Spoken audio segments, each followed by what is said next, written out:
히브리서 1장. 옛날에 하나님께서는 여러 예언자들을 통해 여러 차례 여러 방법으로 우리 조상들에게 말씀하셨지만 이 마지막 시대에 이르러서는 자기 아들을 통해 우리에게 말씀하셨습니다.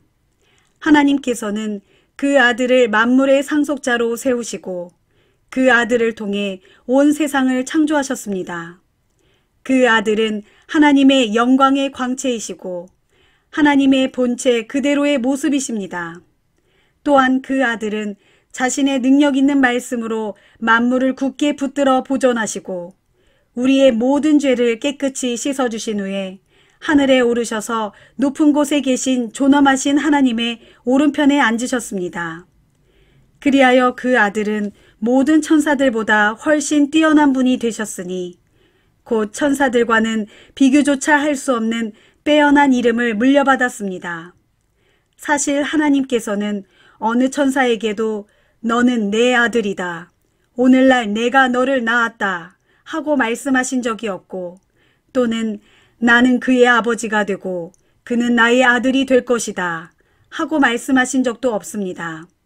그러나 하나님께서 그 아들 곧 자기 맏아들을 이 세상에 보내실 때에는 하나님의 천사들은 모두 그에게 경배하라 하고 말씀하셨습니다.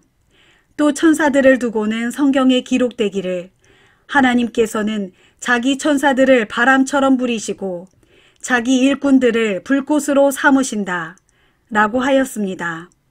그러나 그 아들을 두고서는 성경에 기록되기를 오 하나님, 주의 보좌는 영원하고 주의 왕국의 홀은 의의 홀입니다. 진실로 주께서는 의를 사랑하시고 악을 미워하십니다. 그러므로 아버지 하나님, 곧 주의 아버지 하나님께서는 그 아들 주께 기쁨의 기름을 부으셔서 주의 동료 왕들보다 더욱 높이 만왕의 왕으로 세우셨습니다. 라고 하였습니다. 또 성경은 그 아들을 두고 기록하기를 오 주여, 주께서는 태초에 땅의 기초를 놓으셨습니다. 하늘도 주께서 친히 주의 손으로 빚으신 것입니다. 비록 하늘과 땅은 부서져 없어질지라도 또 온 천지 만물들은 옷처럼 닳아 없어질지라도 오직 주께서는 영원토록 계실 것입니다. 주께서 천지를 겉옷처럼 둘둘 말아 올리시면 그것들은 빛바랜 옷처럼 변할 것입니다. 그럴지라도 주께서는 변함없이 언제나 한결같으시고 주의 세월은 결코 다함이 없을 것입니다. 라고 하였습니다. 그런데 하나님께서 언제 한 번이라도 천사들 가운데 누구에게 내가 내 원수들을 내 발 아래 굴복시킬 때까지 너는 여기 내 오른쪽 보좌에 앉아 있어라 하고 말씀하신 적이 있었습니까? 결코 그런 적이 없습니다. 다만 모든 천사들은 구원받을 사람들을 섬기도록 하나님께로부터 보내심을 받은 영들일 뿐입니다. 히브리서 2장. 그러므로 우리는 그릇된 길로 빠져들지 않도록 우리가 들은 것들을 마음속에 더욱 굳게 간직해야 합니다. 하나님께서 천사들을 통해 주신 율법의 말씀도 효력이 있어서 그것을 거슬러 죄를 짓거나 또는 그 말씀에 순종하지 않았을 때 그에 따른 공정한 처벌을 받았거든 하물며 우리가 이 큰 구원을 가볍게 여긴다면 어떻게 감히 그 형벌을 피할 수 있겠습니까? 이 큰 구원은 처음에 주께서 말씀하신 것이요 또 주의 말씀을 들은 사람들이 우리에게 확신을 갖고 증거해 준 것입니다. 더욱이 하나님께서도 이 큰 구원의 말씀이 참되다는 것을 여러 표징들과 놀라운 일들과 기적들로 또 자기 뜻에 따라 나누어 주신 성령의 은사들로 함께 증거해 주셨습니다. 하나님께서는 지금 우리가 말하는 장차 올 세상을 천사들의 통치 아래에 맡겨두신 것이 아닙니다. 누군가가 성경에 이렇게 증언했습니다. 사람이 무엇이기에 주께서 그를 생각해 주시며 인자가 무엇이기에 주께서 그를 보살펴 주십니까? 주께서는 그를 잠깐 동안 천사들보다 조금 못하게 낮추셨지만 나중에는 영광과 존귀의 면류관을 그에게 씌워주셨고 온 세상 만물을 그의 발 아래 두어 복종케 하셨습니다. 이처럼 하나님께서 온 세상 만물을 그의 발 아래 두셨기 때문에 그에게 복종하지 않는 것이라고는 아무것도 없게 하셨습니다. 그러나 지금 우리가 보기로는 아직까지는 만물이 그에게 다 복종하고 있지는 않습니다. 하지만 우리 믿는 자들은 천사들보다 잠깐 동안 낮아지셨지만 마침내 십자가 죽음의 고난을 이기고 지금은 영광과 존귀의 면류관을 쓰신 채 아버지 하나님의 오른편에 앉아 계신 예수를 우러러 봅니다. 정녕 예수께서 십자가 죽음을 당하신 것은 하나님의 은혜로 모든 믿는 자들에게 구원을 가져다 주기 위함이었습니다. 만물을 창조하셨을 뿐만 아니라 또한 만물을 보존하시는 하나님께서는 자신에게 속한 많은 자녀들을 영광에 이르게 하시려고 그들에게 구원을 가져다 줄 구원의 창시자를 고난을 통해 완전케 하셨는데 그것은 지극히 당연한 일이었습니다. 사람들을 거룩하게 하시는 분과 또 거룩하게 된 사람들은 모두가 한 분이신 하나님께 속한 한 가족입니다. 그러므로 사람들을 거룩하게 하시는 예수 그리스도께서는 거룩하게 된 사람들을 조금도 부끄러워하지 않고 기꺼이 자신의 형제들이라고 부르셨습니다. 그리하여 예수께서 말씀하시기를 내가 주님의 이름을 내 형제들에게 선포하고 모두가 모인 회중 가운데서 주님을 찬양하겠습니다. 라고 하셨고 또 말씀하시기를 내가 하나님을 믿고 의지할 것이다. 라고 하시면서 또 계속 말씀하시기를 보십시오. 하나님께서 내게 보내신 자녀들과 함께 내가 여기에 있습니다. 라고 하셨습니다. 하나님의 자녀들인 우리는 피와 살을 가졌고 예수께서도 우리와 마찬가지로 살과 피를 가진 인간의 모습으로 나셨습니다. 그런 까닭은 자기 육신의 죽음을 통해서 죽음의 권세를 가진 자, 곧 마귀를 멸망시키기 위해서이고 또한 죽음의 공포 때문에 평생토록 마귀의 노예로 매여 사는 사람들을 해방시켜 주시기 위해서였습니다. 이처럼 예수께서는 천사들을 도우시려고 이 세상에 오신 것이 아니라 분명 아브라함의 자손들을 도우시려고 오신 것입니다. 그러므로 예수께서는 모든 면에서 자기 형제인 우리들과 같아지셔야만 했습니다. 그 이유는 예수께서는 하나님 앞에서 자비롭고 신실한 대제사장이 되셔서 자기 형제인 우리 인간들의 죄를 대속하셔야 했기 때문입니다. 결국 예수께서는 몸소 시험을 받으시고 또 고난을 겪으셨기 때문에 시험 당하는 사람들을 넉넉히 도우실 수 있게 되었습니다. 히브리서 3장. 그러므로 우리와 함께 하늘의 부르심을 받은 거룩한 형제들이여, 이제는 하나님의 사도요 우리 신앙의 대제사장이신 예수만을 깊이 생각하십시오. 이 예수께서는 일찍이 모세가 하나님의 온 집안에 충실했듯이 자신을 세우신 분께 충실하셨습니다. 그러나 집을 지은 건축자가 집 자체보다 더 영예로운 것과 마찬가지로 예수께서는 모세보다 훨씬 더 큰 영광을 받으시기에 지극히 합당하신 분이십니다.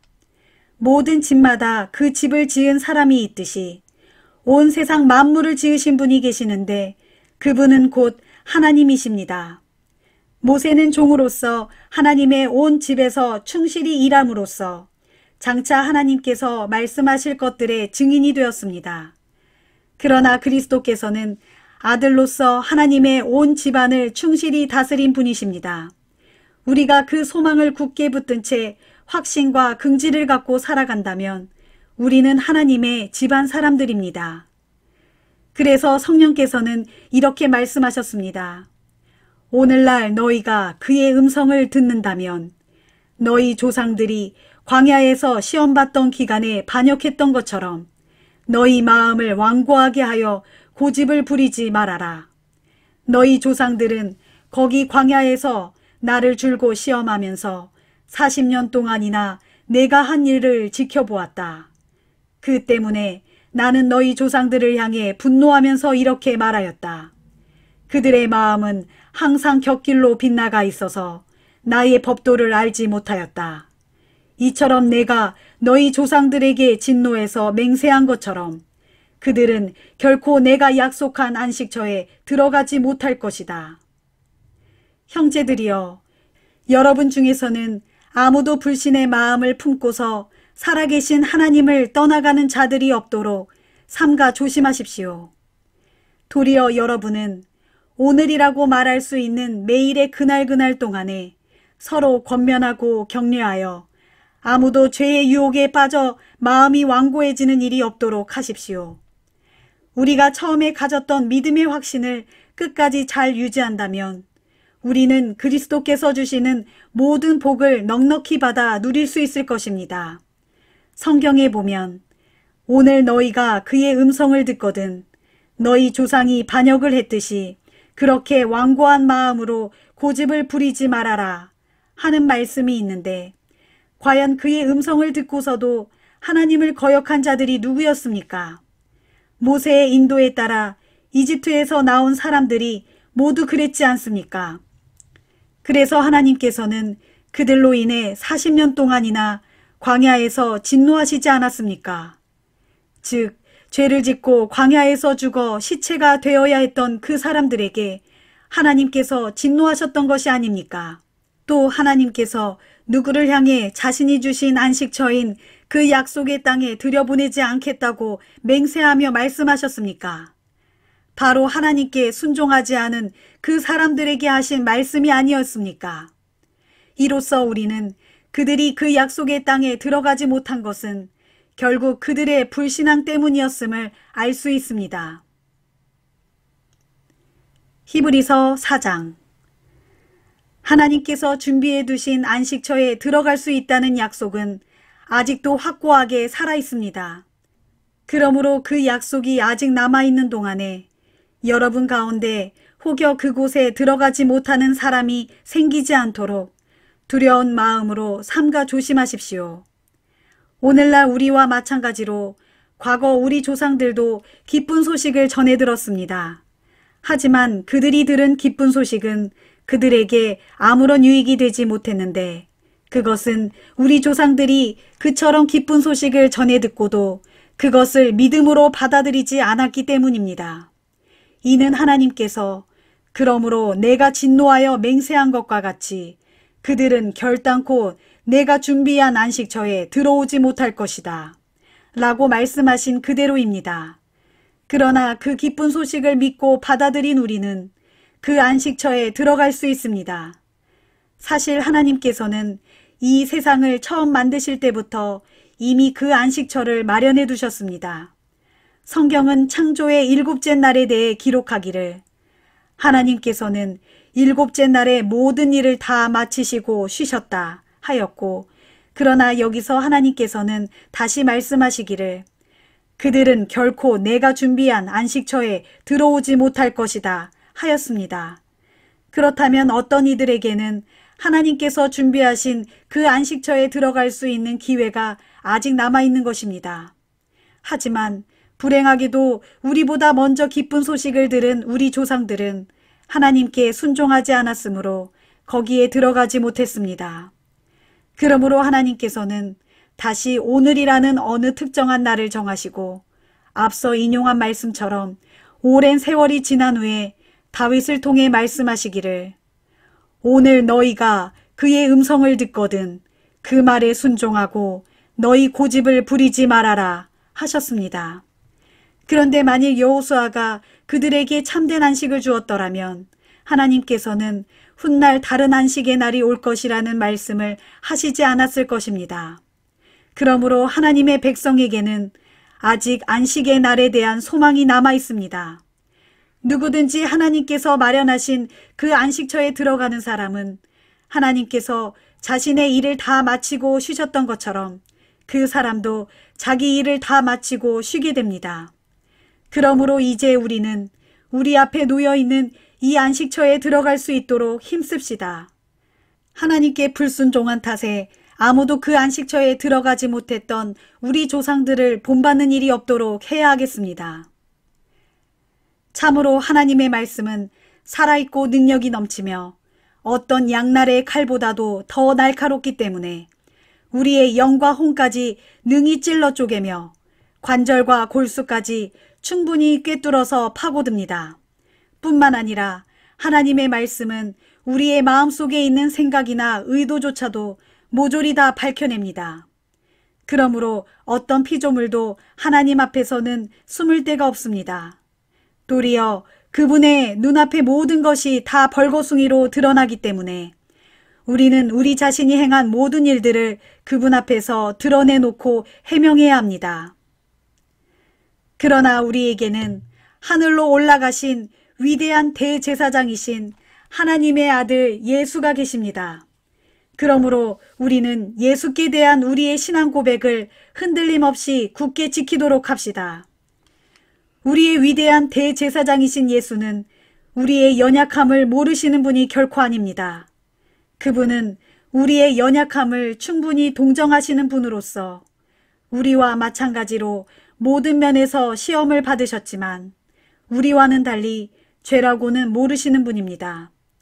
그러므로 우리는 확신을 갖고 하나님의 은혜의 보좌 앞으로 담대하게 나아가 하나님의 자비를 입고 또 때를 따라 도우시는 그분의 은혜를 받도록 합시다. 히브리서 5장. 대제사장마다 모두 사람들 가운데서 뽑혀 하나님께 예물을 바치고 속죄의 제사를 드림으로써 사람들을 대신하여 하나님을 섬기는 일을 합니다.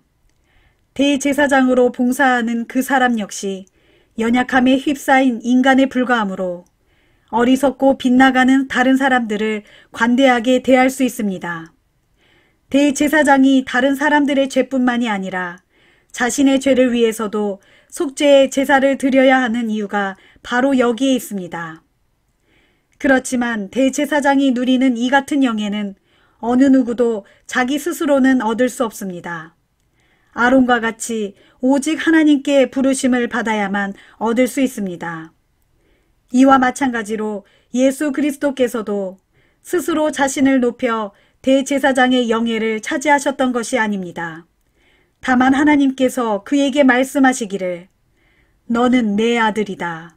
내가 오늘 너를 낳았다 하셨고 또 다른 곳에서 말씀하시기를 너는 멜기세덱의 계통을 따라 세움받은 영원한 대제사장이다 라고 하셨던 것처럼 하나님께서 그를 불러 대제사장으로 삼으신 것입니다. 예수께서 육신의 몸을 입고 이 땅 위에 계시는 동안 죽음에서 자신을 구원하실 수 있는 분께 큰 부르짖음과 많은 눈물로 기도하고 탄원하셨습니다. 그러자 하나님께서는 예수의 그런 경외심을 보시고서 그의 간절한 기도를 들어주셨습니다. 비록 예수께서는 하나님의 아들이었지만 몸소 고난을 겪음으로써 아버지 하나님께 순종하는 법을 배우셨습니다. 이 같은 순종을 통해 마침내 완전하게 되신 예수께서는 또한 자신에게 순종하는 모든 사람에게 영원한 구원의 원천이 되셔서 멜기세덱의 계통을 따르는 대제사장으로 아버지 하나님께 임명을 받으신 것입니다. 멜기세덱에 관한 일에 대해서는 할 말이 많지만 여러분의 배움이 더뎌서 알아듣도록 설명하기가 무척 어렵습니다. 사실 시간으로 보면 여러분은 이미 교사가 되었어야 마땅한데도 아직도 하나님의 말씀의 초보적인 진리에 대해 전반적으로 다시 배워야 할 형편입니다. 그래서 여러분은 단단한 음식을 먹을 만큼 자라지 못하여 아직도 젖을 먹는 갓난아이의 수준에 머물러 있습니다. 젖먹이들은 아직 어린아이여서 올바른 가르침을 깨닫는 분별력이 부족합니다. 그러나 자라나서 어른이 되면 단단한 음식도 충분히 먹을 수 있게 됩니다. 어른은 지각을 사용하여 스스로를 부단히 단련시킨 결과로 옳은 것과 그른 것을 분별할 줄 아는 사람들입니다. 히브리서 6장. 그러므로 이제 우리는 그리스도교에 대한 초보적인 가르침을 넘어서서 성숙한 단계로 나아갑니다. 곧 죽음에 이르는 악한 행실에서 벗어나는 회개와 하나님께 대한 믿음과 세례와 안수와 죽은 자들의 부활 및 영원한 심판 등과 관련하여 새삼스레 다시 교훈의 기초를 닦는 일이 없어야 할 것입니다. 하나님께서 허락하신다면 우리는 분명 그렇게 할 수 있을 것입니다. 한번 깨우침을 얻어서 하늘의 은사를 맛보고 성령을 체험하고 하나님의 말씀이 얼마나 선하신가를 알고 또 장차 올 세상의 능력을 맛보고서도 그런 사람들이 넘어져 신앙을 버리게 되면 다시는 그들을 회개에 이르도록 새롭게 할 길이 없습니다. 왜냐하면 그런 사람들이야말로 하나님의 아들을 다시금 십자가에 못 박고 대중 앞에서 크게 욕보인 셈이기 때문입니다. 땅이 그 위에 충분히 내리는 비를 잘 흡수해서 농사짓는 사람에게 유익한 농작물을 공급해주면 그 땅은 하나님께 복을 받습니다. 그러나 가시덤불과 엉겅퀴만 무성하게 내게 되면 그 땅은 쓸모가 없게 되고 또 저주를 받아서 결국에는 불에 태워지고 말 것입니다. 그러나 사랑하는 여러분, 우리가 이런 말을 한다고 해서 그것이 여러분에게 적용되는 것은 아니라고 생각합니다. 사실 여러분에게는 구원에 이르게 하는 더 좋은 것들이 있다는 것을 확신합니다. 하나님께서는 절대로 불공정한 하신 분이 아니십니다. 그러므로 여러분이 여태 성도를 도와왔고 지금도 계속 돕고 있으니 하나님께서는 여러분의 선한 행실과 또 여러분이 하나님의 이름을 위하여 보여준 귀한 사랑을 잊지 않으실 것입니다.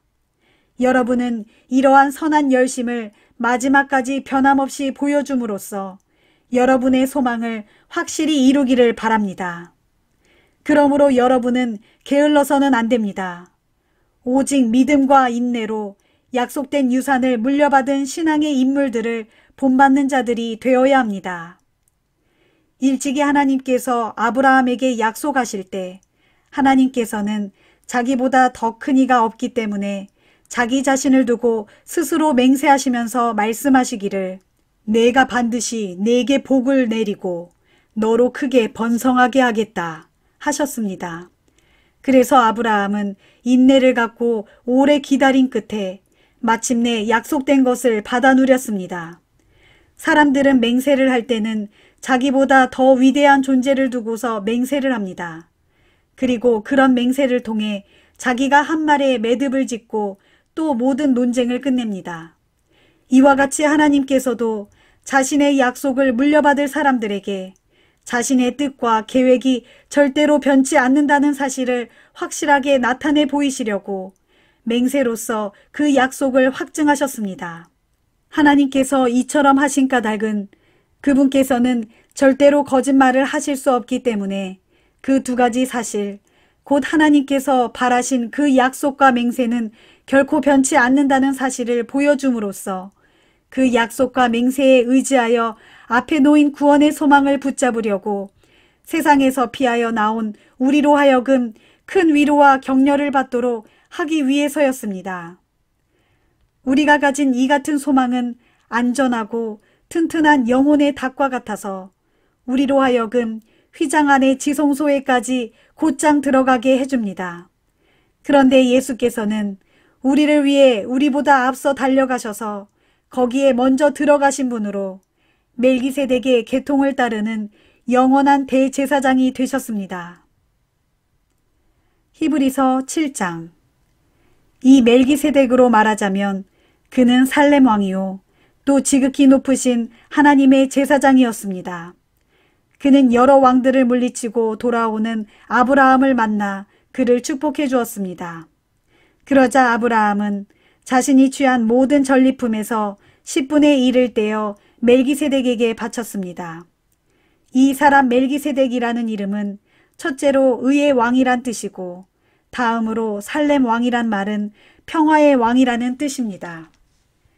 아주 특이하게도 멜기세덱에게는 아버지도 어머니도 없고 족보도 없습니다.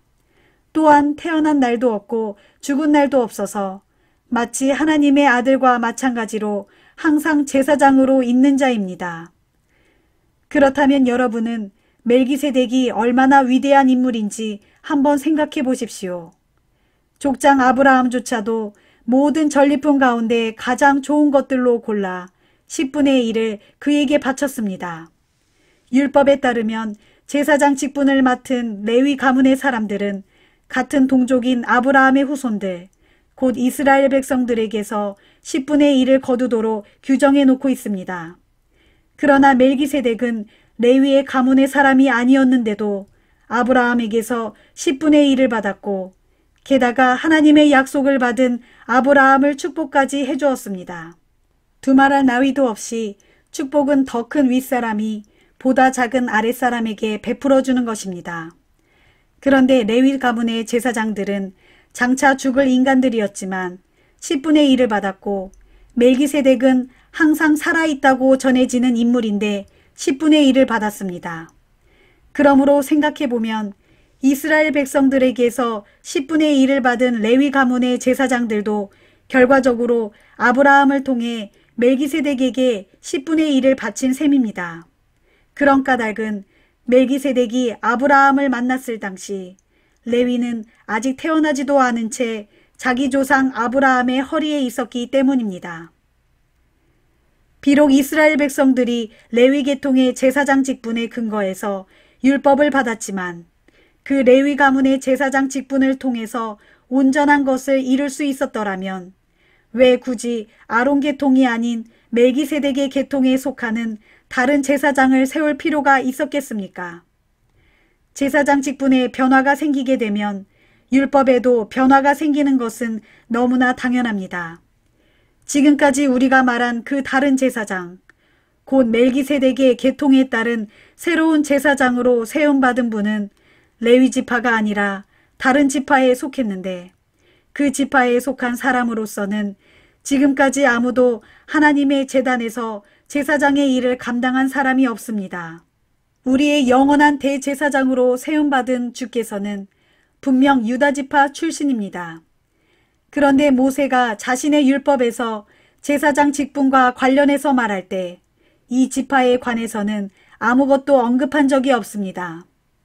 그리하여 옛적 멜기세덱과 같은 모양으로 오늘날 또 다른 새로운 제사장이 생겨난 것을 보면 우리가 지금까지 말해온 사실이 더욱더 명백해집니다. 그렇습니다. 그분이 제사장이 된 것은 혈통에 따른 규례, 곧 율법의 규정에 따른 것이 아니라 영원토록 썩지 않는 생명의 능력에 따른 것이었습니다. 그렇기에 그분을 두고 성경은 기록하기를 너는 멜기세덱의 계통을 따르는 영원한 제사장이다 라고 했습니다. 그러므로 전에 있던 계명, 곧 율법은 힘이 없고 효력이 없어졌기에 그만 폐지되었습니다. 사실 율법은 어떤 것도 완전하게 만들지 못했습니다. 그래서 하나님께서는 더 나은 소망을 우리에게 주셨고 우리는 그 소망을 품고 하나님께 가까이 나아갈 수 있게 되었습니다. 더욱이 예수께서는 하나님의 맹세 없이 제사장이 된 것이 아닙니다. 레위 계통의 사람들은 하나님의 맹세 없이 제사장이 되었지만 그러나 예수께 대해서는 하나님께서 이렇게 맹세하시면서 제사장으로 세우셨습니다. 곧 주께서 맹세하시기를 너는 영원한 제사장이다 하셨으니 그분의 마음은 절대로 변치 않으실 것이다. 이리하여 예수께서는 더 나은 언약의 보증인이 되셨습니다. 레위 계통의 제사장들은 죽음 때문에 그 직무를 계속 수행할 수가 없어서 많은 수요가 있어야 했습니다. 그러나 예수께서는 영원히 계시는 분이시므로 제사장 직분을 영원토록 맡아보십니다. 따라서 예수께서는 자신을 통해 하나님께로 나아오는 사람들을 온전히 구원하실 수 있습니다. 그것은 예수께서는 항상 살아계셔서 그들을 위해 중보의 기도를 드리고 계시기 때문입니다. 예수야말로 참으로 우리에게 합당한 대제사장이십니다. 왜냐하면 예수께서는 거룩하시고 순결하시고 흠이 없으시고 모든 죄인들과는 구별되시고 하늘보다 더 높으신 분이기 때문입니다. 지금까지 다른 제사장들은 먼저 자기 죄를 위해 제사 드리고 그 다음에 백성들의 죄를 위해 제사 드리는 일을 날마다 해야 했습니다. 그러나 그들과는 달리 예수께서는 그렇게 하실 필요가 전혀 없습니다. 왜냐하면 그분은 자기 자신을 몸소 제단에 바치심으로써 단 한 번에 그 모든 일을 온전히 이루셨기 때문입니다. 이처럼 율법은 약점을 지닌 연약한 사람들을 대제사장으로 세워왔지만 율법 후에 주어진 하나님의 맹세의 말씀은 영원토록 완전하게 되신 아들을 대제사장으로 세웠습니다. 히브리서 8장. 지금까지 우리가 한 말의 요점은 바로 그와 같은 대제사장이 우리에게 계신다는 사실입니다. 지금 그는 하늘에 계시는 가장 존엄하신 분의 보좌 오른편에 앉아 계십니다. 또한 그는 하늘 성소 곧 참 장막에서 일하고 계시는데 그 장막은 사람이 세운 것이 아니라 주님께서 친히 세우신 것입니다. 지상의 모든 대제사장들은 예물과 희생제물을 바치는 일을 하도록 세움받은 사람들입니다. 그러므로 이 대제사장에게도 무엇인가 바쳐야 할 것이 있어야 했습니다. 그런데 만일 그가 지상에 계셨더라면 그는 제사장이 되지 못하셨을 것입니다. 왜냐하면 지상에서는 율법에 따라 예물을 바치는 사람들이 이미 많이 있기 때문입니다. 그러나 지상의 제사장들이 섬기는 땅의 성소는 하늘에 있는 참 성소의 그림자요 모형에 불과합니다. 옛적에 모세가 장막을 세우려고 했을 때 하나님께서 모세에게 지시하시기를 너는 명심하여 내가 산 위에서 내게 보여준 모형에 따라 모든 것을 만들도록 하여라 하신 것은 바로 이런 사실 때문입니다. 참으로 예수께서 받으신 대제사장의 직분은 레위 계통의 대제사장 직분보다 훨씬 탁월한 것이었습니다. 왜냐하면 예수께서는 더 나은 언약의 바탕 위에 세워진 더 나은 언약의 중재자이시기 때문입니다. 만일 저 첫 번째의 언약에 아무 결함이 없었다면 두 번째 언약이 생겨나야 할 필요가 전혀 없었을 것입니다. 그러나 하나님께서는 자기 백성들과 맺은 첫 번째 언약에서 결함을 발견하시고는 이렇게 말씀하셨습니다. 나 주가 말한다. 보라, 날이 이를 터인데 그때에 내가 이스라엘 및 유다 집과 새 언약을 맺을 것이다. 또 나 주가 말한다. 그 새 언약은 내가 이스라엘 조상들의 손을 잡고 이집트 땅에서 직접 이끌고 나올 당시에 그 조상들과 맺었던 언약과는 다른 것이다. 그때에 그 조상들이 나와 맺은 언약을 지키지 않았으므로 나도 그들을 버렸다. 또 나 주가 말한다.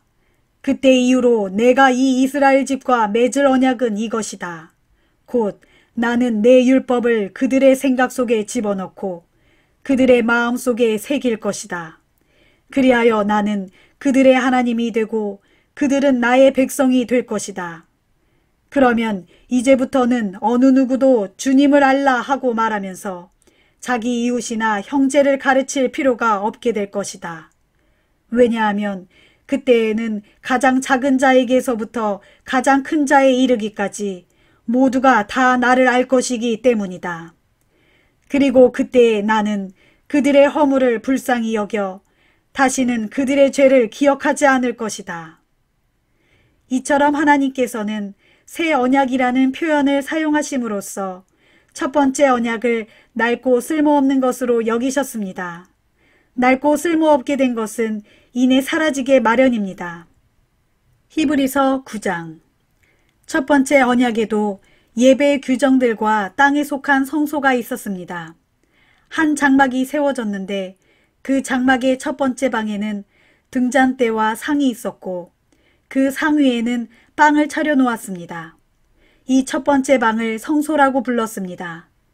성소 안쪽의 휘장 뒤에는 지성소라고 불리는 두 번째 방이 있었습니다.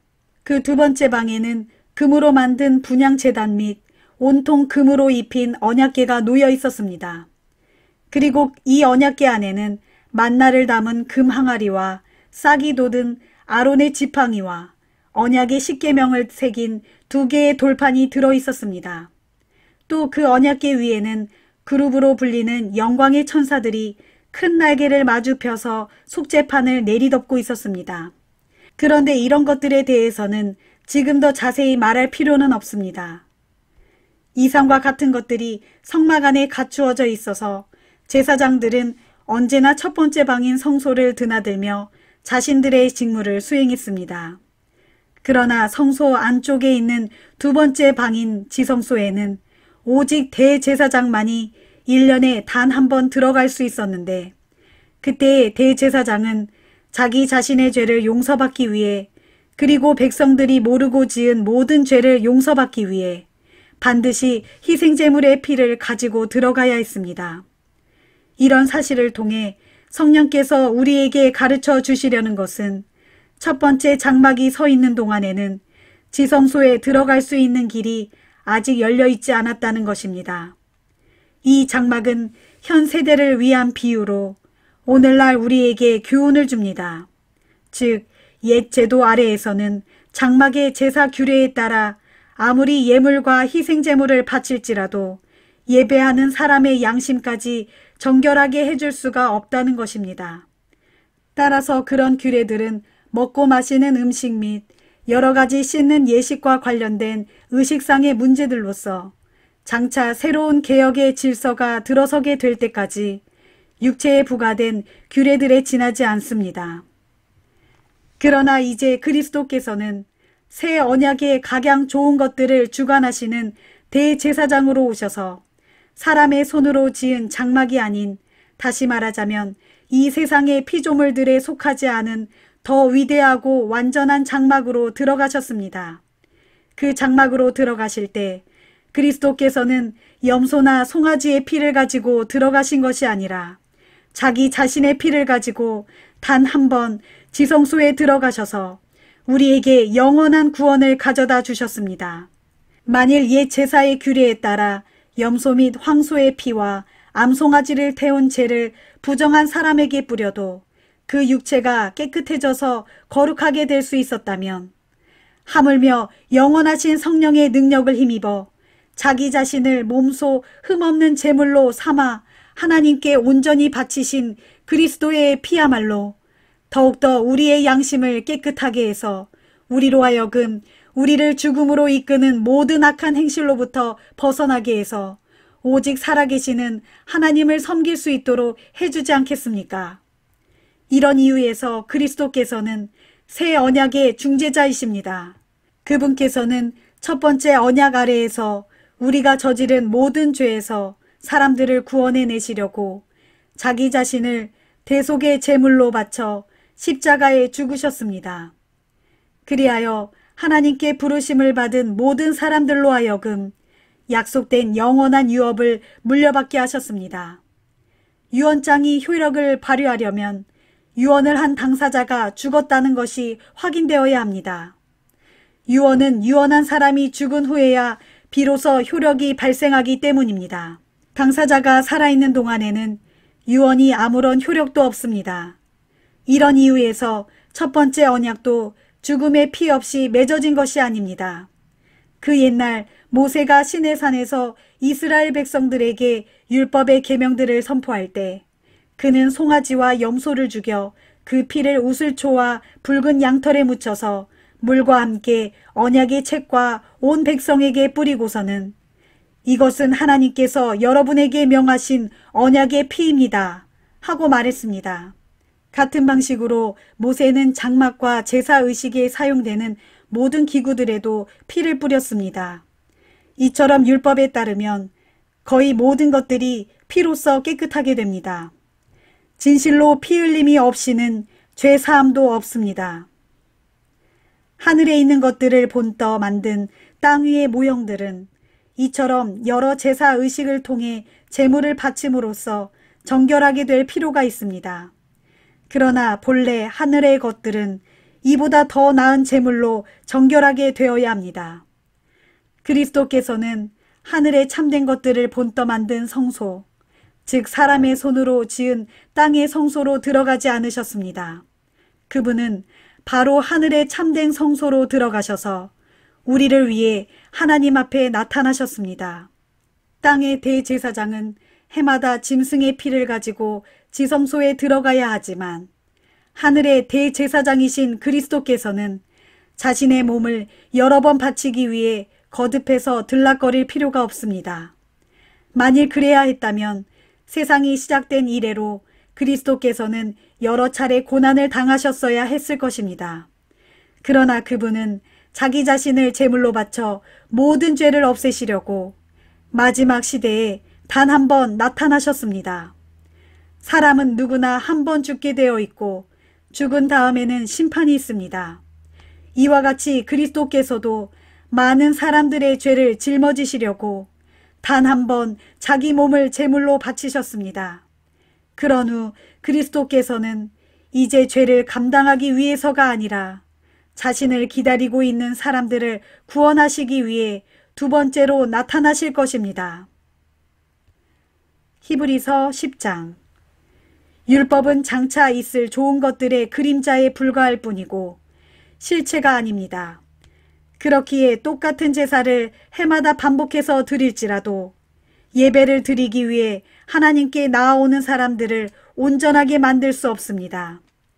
만일 온전하게 만들 수 있었다면 더 이상 제사를 계속해서 드리지 않아도 되었을 것입니다. 왜냐하면 예배를 드리는 사람들은 단 한 번에 온전히 깨끗해져서 더 이상 죄의식을 가지지 않아도 되었을 것이기 때문입니다. 그러나 사실은 그렇지 않습니다. 땅 위의 성막에서 해마다 드리는 희생제사는 죄를 되풀이해서 상기시켜 줍니다. 그것은 황소나 염소의 피가 결코 죄를 없애줄 수 없기 때문입니다. 그러므로 그리스도께서 이 세상에 오셨을 때 이렇게 말씀하셨습니다. 주님께서는 제사와 예물을 원하지 않으셨고 오직 나를 위해 한 몸을 마련하셨습니다. 이처럼 주님께서는 번제물과 속죄제물을 기뻐하지 않으셨습니다. 그래서 내가 주님께 말했습니다. 보십시오 하나님, 내가 여기 있습니다. 나에 대해 성경에 기록되어 있는 대로 내가 주님의 뜻을 이루려고 이 세상에 왔습니다.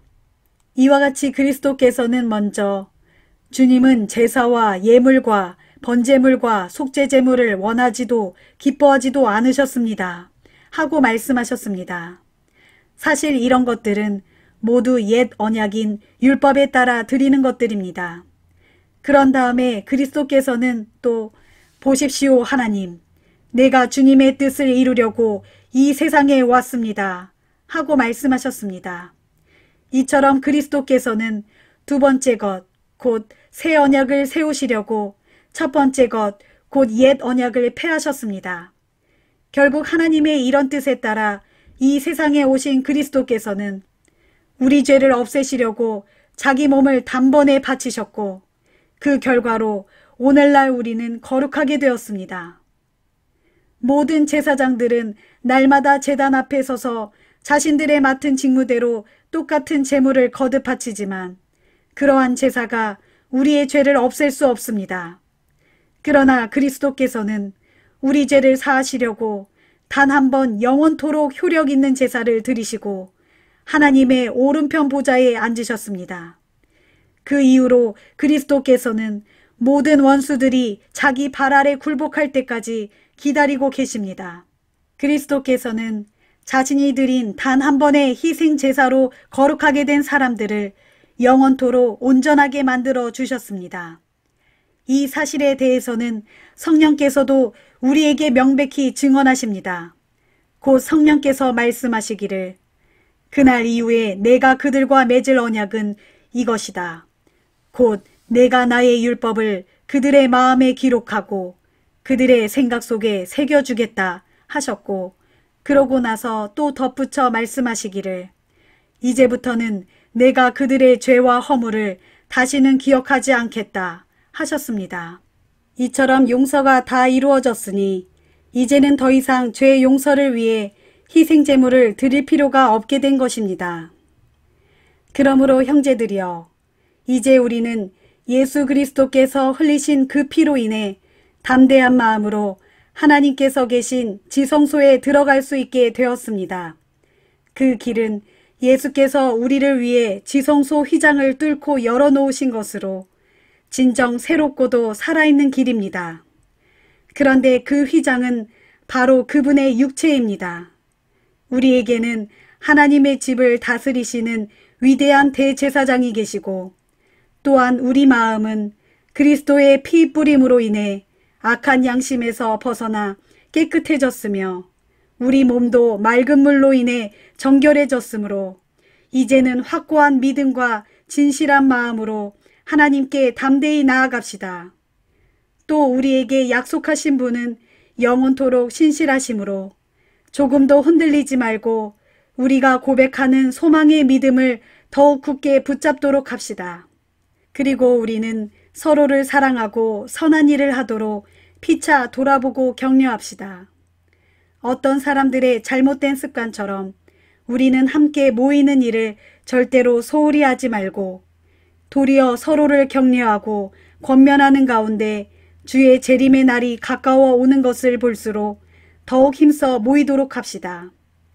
만일 우리가 이 같은 진리에 대한 지식을 얻은 후에도 일부러 계속해서 죄를 짓는다면 더 이상 그 죄를 용서받을 수 있는 제사가 없습니다. 그런 사람들에게는 대적하는 자들을 모조리 불에 태워버리시는 하나님의 무서운 진노와 심판만이 기다리고 있을 따름입니다. 한번 생각해 보십시오.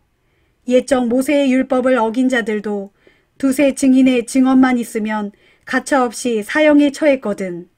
하물며 하나님의 아들을 짓밟고 자기를 거룩하게 해준 언약의 피를 부정한 것으로 여기며 은혜의 성령을 모독한 자들에게야 얼마나 더 크고 무서운 형벌이 임하겠습니까?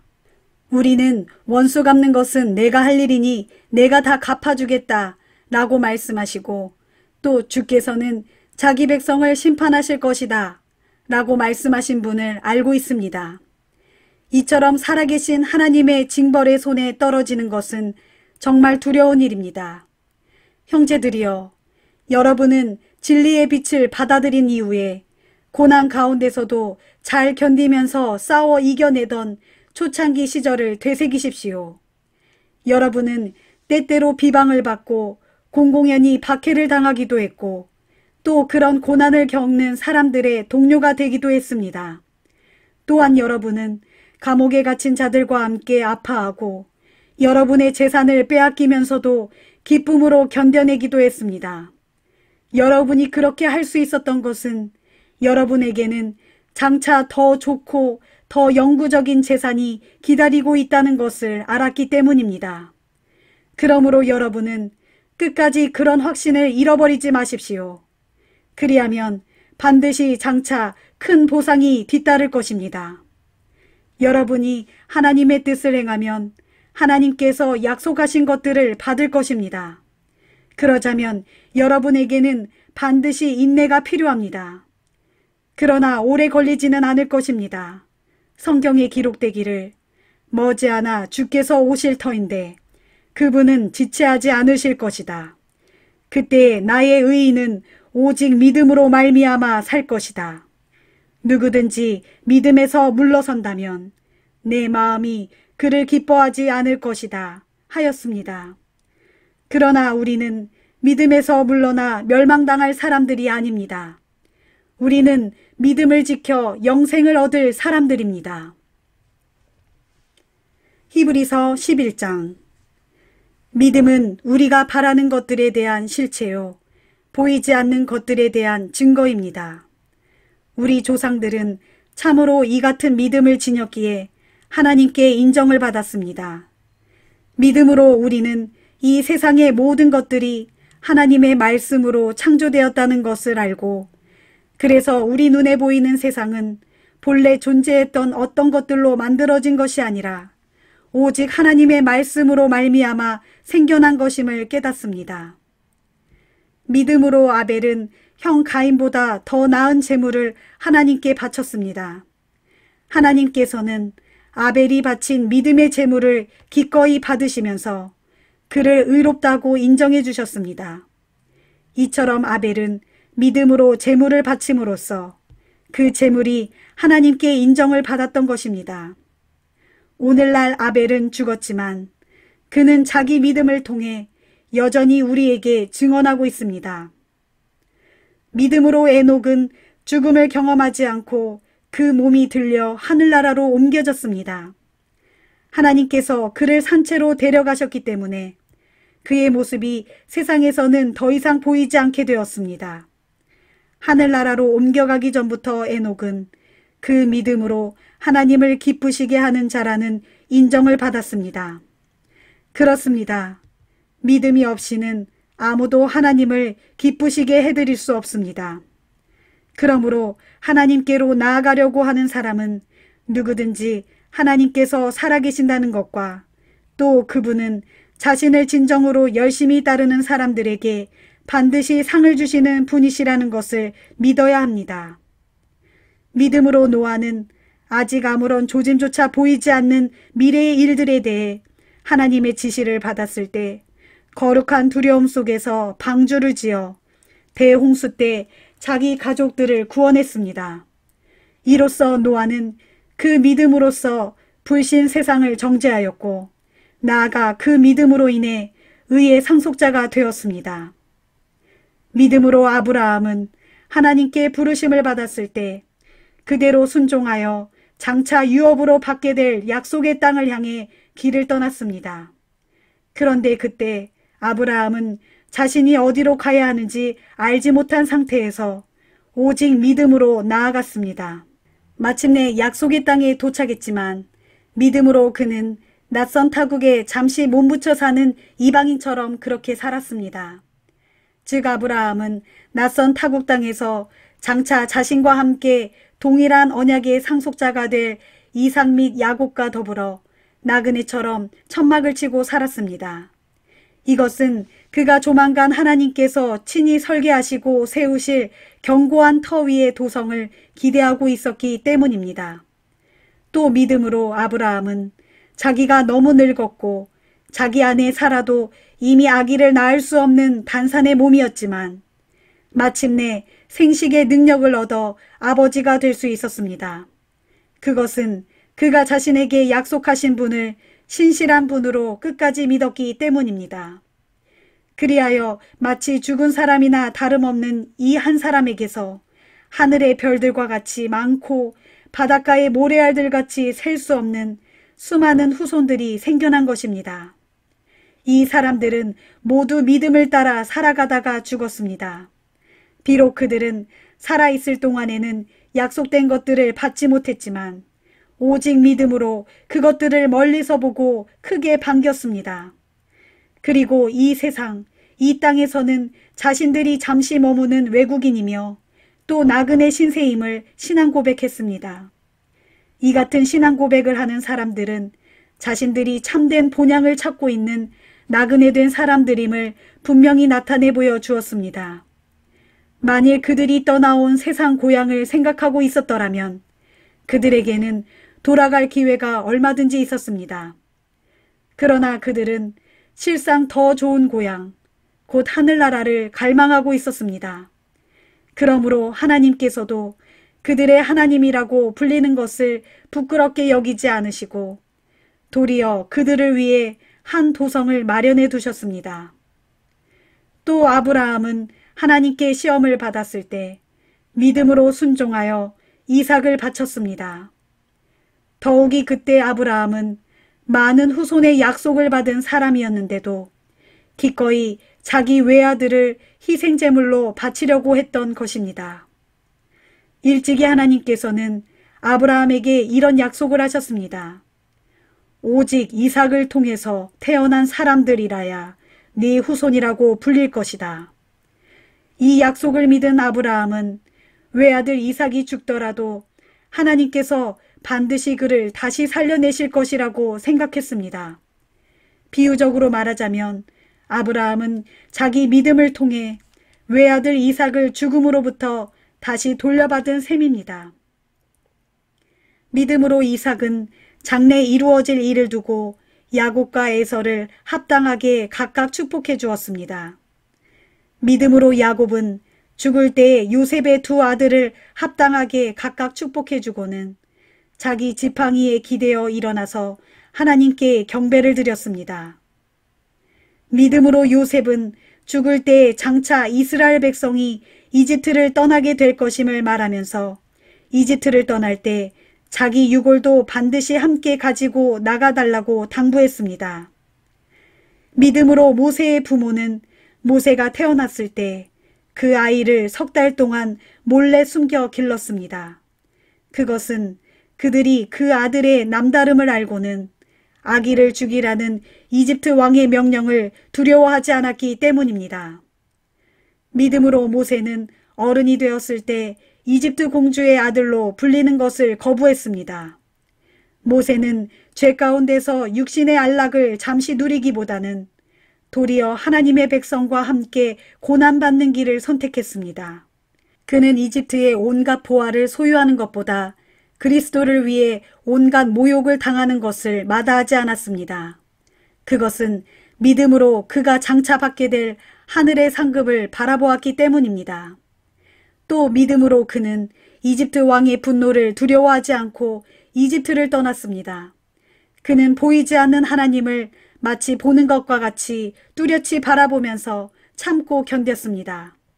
또 믿음으로 그는 유월절 및 어린 양의 피를 뿌리는 의식을 행함으로써 이집트 땅에서 모든 처음 난 것들을 멸하는 죽음의 사자로 하여금 이스라엘 집안의 마다들을 해치지 못하도록 했습니다.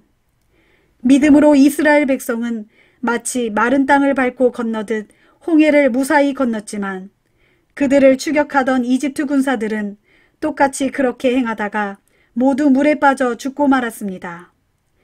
또 믿음으로 이스라엘 백성이 이레 동안 여리고성을 돌자 그토록 견고하던 성벽이 와르르 무너져 내렸습니다. 믿음으로 기생 라합은 이스라엘 정탐꾼들을 자기 집에 맞아들여 무사히 숨겨줌으로써 여리고성이 함락될 때 믿지 않은 사람들과 함께 죽지 않았습니다. 내가 얼마나 더 계속해서 열거해야 하겠습니까? 이 밖에도 기드온, 바락, 삼손, 입다, 다윗, 사무엘 그리고 여러 예언자들에 대해서 일일이 이야기하자면 시간이 모자랄 것입니다. 믿음으로 그들은 전쟁에서 이겨 나라들을 정복하고 하나님의 정의를 실현하고 약속된 것들을 받고 으르렁거리는 사자들의 입을 막고 맹렬히 타는 불의 위력을 꺾고 죽음의 칼날을 피하고 연약한 데서 도리어 강해지고 전쟁터에서 용맹을 떨쳐 이방 군대를 물리치기도 했습니다. 또 여자들 가운데는 부활의 기적을 통해 죽은 가족을 되돌려받은 기쁨을 맛본 사람들도 있습니다. 또 어떤 사람들은 믿는다는 이유로 심한 고문을 당했지만 구태여 풀려나기를 원치 않았습니다. 그것은 그들이 장차 더 나은 부활의 삶을 얻고자 했기 때문입니다. 또 어떤 사람들은 조롱을 받기도 했고 채찍질을 당하기도 했으며 심지어 쇠사슬에 묶여 감옥에 갇히기까지 했습니다. 그뿐만 아닙니다. 돌에 맞아 죽은 사람도 있었고 톱질을 당해 몸이 두 동강 나서 죽은 사람도 있었으며 칼에 찔려 죽은 사람도 부지기수였습니다. 양이나 염소 가죽의 야생 털옷을 입고 이리저리 떠돌며 생활하는 가운데 극심한 가난을 겪고 고난을 받으며 학대를 당한 사람도 있었습니다. 세상은 이런 사람들을 받아들이지 못했고 이런 사람들에게 세상은 또한 아무런 가치가 없었습니다. 그래서 그들은 광야와 산속과 동굴과 토굴 등을 찾아다니며 지냈습니다. 이 사람들은 모두 자신들의 믿음으로 인해 하나님께 인정을 받았지만 그들 중 누구도 약속된 것을 이 세상에서는 받지 못했습니다. 그 까닭은 하나님께서는 오늘날 우리 성도들을 위해 더 좋은 것을 마련해 두셨으므로 그들도 우리와 함께 최종적인 온전함에 이를 수 있도록 미리 작정하셨기 때문입니다. 히브리서 12장. 그러므로 형제들이여 이렇게 구름대처럼 수많은 증인들이 우리를 둘러싸고 있으므로 오늘날 우리도 온갖 무거운 짐들과 쉽사리 얽혀들게 하는 모든 죄악을 다 떨쳐버리고 믿음으로 우리 앞에 놓인 목표를 향해 끝까지 참고 견디며 달려갑시다. 우리는 오직 믿음의 창시자이시오 완성자이신 예수만을 바라봅시다. 그분은 자기 앞에 놓여있는 영광스러운 기쁨을 위해 모든 부끄러움을 조금도 개의치 않으시고 십자가의 고통을 견뎌내셔서 마침내 하나님의 보좌 오른편에 앉으셨습니다. 그러므로 여러분은 죄인들의 숱한 배척과 모진 학대를 견뎌내신 예수 그리스도를 항상 생각하면서 믿음의 경주를 달릴 때 낙심하여 지치는 일이 없도록 하십시오. 여러분은 지금 죄의 유혹에 맞서 싸우고 있지만 아직 피를 흘릴 정도로 심한 싸움을 치른 적은 없습니다. 또한 여러분은 하나님께서 여러분을 자녀로 대하시면서 하신 격려의 말씀을 잊어버렸습니다. 말씀하시기를 내 아들아 주의 징계를 가볍게 여기지 말고 주께서 너를 책망하시더라도 결코 낙심하지 말라. 주께서는 자기가 사랑하시는 사람들마다 징계하시고 자기 자녀로 받아들이신 사람들마다 채찍질하시기 때문이다. 라고 하지 않았습니까? 그러므로 힘든 일이 있어도 그 고난을 우리를 연단시키는 주의 징계로 받아들이고 참으며 견뎌냅시다. 하나님께서는 여러분을 자녀들로 대하고 계십니다. 부모라면 응당 징계를 통해 자녀들을 연단시키는 법입니다. 이와 같이 자녀라면 누구나 징계를 받습니다.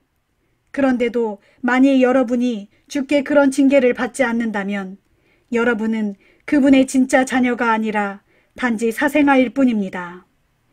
우리는 육신의 부모가 우리를 징계하여도 그분들을 존중하고 공경합니다. 그렇다면 하물며 우리 영혼의 아버지께는 더욱더 복종하며 살아야 하지 않겠습니까? 또 육신의 아버지는 자신이 좋다고 생각하는 방식에 따라 잠시 동안 우리를 연단시키지만 하나님께서는 우리의 유익을 위해 우리를 연단시켜 마침내 그분의 거룩함에 동참하게 하십니다. 무릇 징계를 통해 연단을 받을 당시에는 누구든지 즐겁지 아니하고 괴롭다고 생각합니다. 그러나 그런 과정을 통해 연단을 받은 사람들은 삶 속에서 의와 평강의 열매를 맺게 됩니다. 그러므로 여러분은 지쳐 늘어진 손과 연약하여 떨리는 무릎을 강하게 일으켜 세우고 여러분의 두 발로 똑바른 길을 힘차게 걸으십시오. 그러면 비록 절름거리는 다리를 가진 사람들일지라도 넘어지지 않고 오히려 낫게 될 것입니다. 모든 사람과 더불어 평화롭게 살도록 힘쓰고 거룩한 생활을 열심히 추구해 나가십시오. 누구든지 거룩해지지 않고서는 아무도 주님을 뵐 수 없기 때문입니다. 아무도 하나님의 은혜에서 떨어져 나가는 일이 없도록 삶과 자신을 늘 살피고 또한 여러분 사이에 독초가 생겨나서 문제를 만드는 일이 없도록 잘 단속해서 그로 인해 많은 사람들이 피해를 입는 일이 없도록 주의하십시오. 또한 성적인 문란함에 빠지지 말고 그 옛날 야곱의 형 에서처럼 세속적인 불신앙의 사람이 되지 않도록 조심하십시오. 에서는 팥죽 한 그릇에 장자의 권리를 야곱에게 팔아넘긴 사람입니다.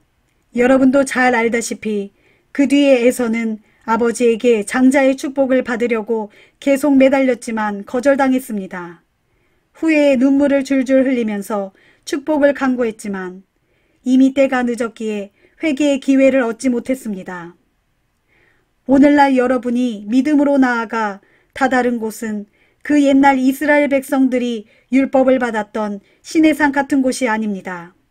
곧 육신으로 나아가 손으로 만져볼 수 있고 맹렬한 불이 타오르고 검은 구름과 흑암이 뒤덮고 폭풍이 세차게 일고 나팔 소리가 크게 울리고 두렵고 큰 음성이 들려오는 그런 곳이 아닙니다. 그때의 시내산에서 그 음성을 들은 이스라엘 백성들은 더 이상 하나님께서 자신들에게 계속 말씀하시지 않기를 엎드려 빌었습니다. 그것은 비록 짐승일지라도 이 산에 닿으면 돌로 쳐 죽여야 한다 라고 하신 하나님의 명령을 그들이 도무지 감당할 수 없었기 때문입니다. 심지어 그 광경을 본 모세마저도 얼마나 무서웠던지 나는 너무 두렵고 떨린다 라고 고백했습니다. 그러나 오늘날 여러분이 믿음으로 다다른 곳은 시내산이 아니라 시온산입니다. 곧 살아계신 하나님의 도성인 하늘나라의 예루살렘입니다. 정녕 오늘날 여러분이 다다른 그곳에는 수많은 천사들의 무리와 그 이름이 하늘나라에 등록된 장자들의 교회와 모든 민족을 심판하시는 하나님과 이미 완전해진 의인들의 영혼과 새 언약의 중보자이신 예수 및 아벨의 피보다 더 크고 나은 효력을 발한 예수께서 뿌리신 속죄의 피가 있는 곳입니다. 그러므로 여러분은 부디 여러분에게 말씀하시는 분을 거역하지 않도록 조심하십시오. 옛적 이스라엘 사람들이 땅에서 경고한 모세를 거역하고도 그 형벌을 피할 수 없었거늘 하물며 오늘날 우리가 하늘에서 우리에게 경고하시는 하나님의 말씀을 거역한다면 어찌 그 큰 형벌을 피할 수 있겠습니까? 그때 시내산에서 발하신 하나님의 음성은 온 땅을 뒤흔들었지만 이제는 하나님께서 경고하시기를 내가 한 번 더 땅뿐만 아니라 하늘까지도 뒤흔들겠다 라고 하셨습니다. 여기서 한 번 더 라고 하신 말씀은 흔들리는 것들 곧 이 세상의 모든 흔들리는 피조물들을 다 없애버리시겠다는 뜻입니다. 그렇게 하시는 까닭은 흔들리지 않는 영원한 것들만을 영원토록 남아있게 하시려는 것입니다. 그러므로 오늘날 우리가 흔들리지 않은 영원한 나라를 받게 된 것에 진정 감사를 드리면서 경건함과 떨리는 마음으로 하나님을 합당하게 섬겨 그분을 기쁘게 해드립시다. 참으로 우리 하나님께서는 모든 것들을 다 태워 없애는 불이십니다. 히브리서 13장. 여러분, 서로를 형제처럼 사랑하십시오.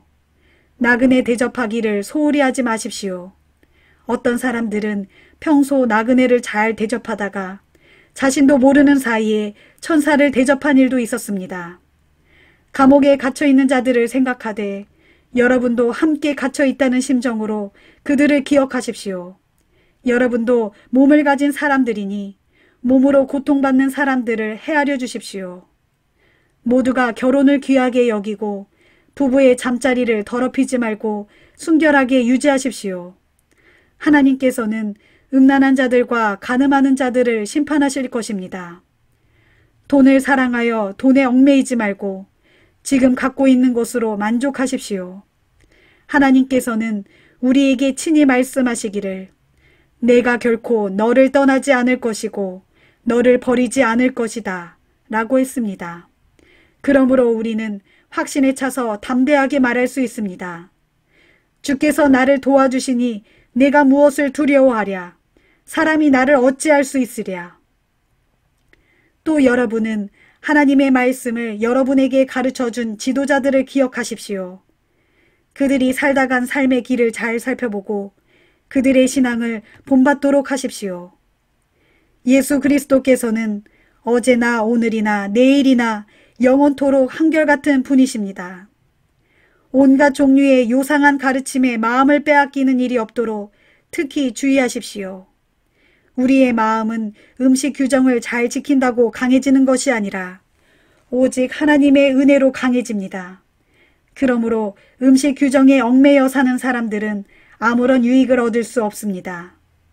우리에게는 우리의 한 제단이 있는데 옛 율법에 따라 성막에서 일하던 사람들은 우리의 제단 위에 놓인 제물을 먹을 권리가 없습니다. 그들의 제사의식에서 대제사장은 속죄 제물로서 짐승의 피를 가지고 지성소 안으로 들어가고 그 짐승의 몸은 진영 밖에서 모두 불태워 버립니다. 이와 같이 예수께서도 자신의 피로써 사람들을 거룩하게 하시려고 성문 밖에서 고난을 당하셨습니다. 그러므로 우리도 기꺼이 진영 밖으로 나아가서 예수께서 몸소 겪으신 그 치욕을 함께 짊어지도록 합시다. 사실 이 세상에는 우리 성도들이 살만한 도성이 없습니다. 그래서 믿는 우리는 장차 올 도성을 간절히 기다리고 있습니다.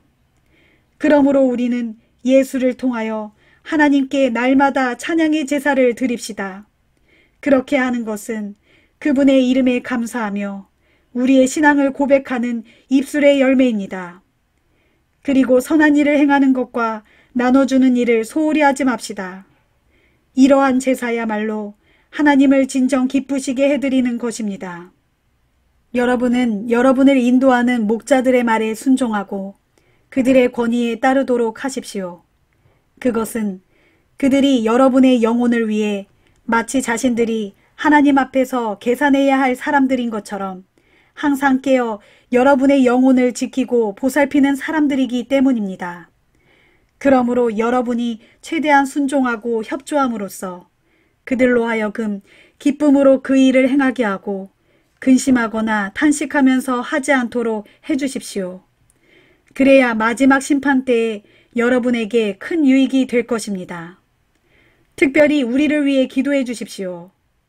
우리는 한 점 거리낌 없는 선한 양심을 갖고서 모든 일에 올바르게 처신하고 있다고 확신합니다. 내가 여러분에게 하루빨리 돌아갈 수 있도록 더욱 열심히 기도해 주시기를 간곡히 부탁드립니다. 영원한 언약의 피를 흘림으로써 모든 양들의 큰 목자가 되신 우리 주 예수 그리스도를 죽은 자들 가운데서 다시 살리신 평강의 하나님께서 자신의 거룩한 뜻을 행할 수 있도록 온갖 좋은 것들로 여러분에게 풍성히 공급해 주시기를 간구합니다. 또한 하나님께서 예수 그리스도를 통하여 자신에게 참된 기쁨이 되는 일을 우리 가운데 이루시기를 빕니다. 하나님께 영원토록 영광이 있기를 빕니다. 아멘. 형제들이여, 비록 짧게 편지를 썼지만 부디 지금껏 말한 나의 이 권면들을 마음속에 깊이 받아들이기를 간곡히 부탁드립니다. 우리 형제 디모데가 방금 감옥에서 풀려나왔음을 여러분에게 알려드립니다. 디모데가 조만간 이곳으로 오면 나는 그와 함께 여러분을 만나러 가겠습니다. 여러분의 모든 목자들과 그곳의 모든 신도들에게 문안 인사를 드립니다. 또 이탈리아에서 오신 분들이 여러분에게 안부를 전합니다. 하나님의 은혜가 여러분 모두와 항상 함께 하시기를 빕니다. 아멘.